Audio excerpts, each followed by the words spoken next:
Messieurs, madame, je vous ai convoqué pour vous annoncer personnellement que vos congés étaient rapportés. En fait, c'était un malentendu, une erreur commise par ma secrétaire. Mais elle a commis souvent des erreurs comme ça, votre secrétaire. Bon, ce n'est pas la peine d'en parler, c'est terminé.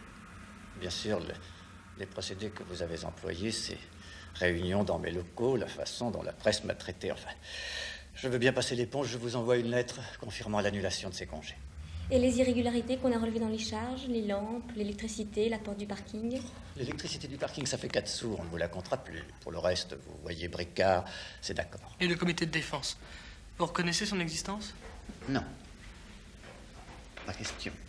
Ne m'en voudrez pas, mais je traite avec des individus, pas avec des comités. Nous avons des revendications très précises. Premièrement, payer aux locataires les intérêts que rapportent les cautions versées à la signature du bail. Vous plaisantez, c'est le monde à l'envers. Deuxièmement, interdiction d'expulser un locataire sans motif légitime, comme dégradation importante, non-paiement des loyers. Pas question. Là-dessus, nous ne céderons jamais. Alors mettez dans le bail que vous pouvez expulser vos locataires pour des motifs illégitimes et farfelus. Vous vous fichez de moi. On a déjà suffisamment de problèmes avec les immeubles d'avant 1948.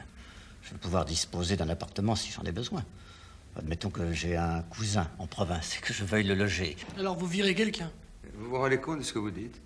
Je dîne dans un restaurant, je suis hors d'heure, et tout à coup le patron arrive et me dit « J'ai besoin de votre table pour une cousine qui vient d'Angoulême, sortez. » Votre comparaison est ridicule.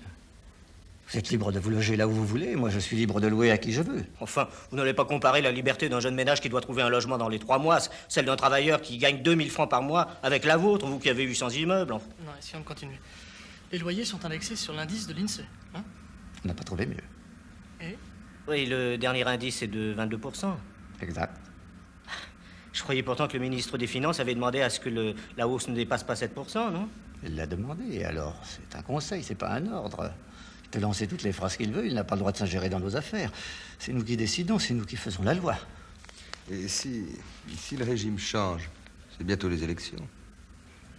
Eh bien, c'est simple. Si c'est Mitterrand ou Marchais, je vends tout. Et si c'est Giscard ou Chirac, eh bien, ça continuera comme maintenant. On réunira des commissions paritaires, du blablabla, et nous, on fera ce qu'on voudra. Putain.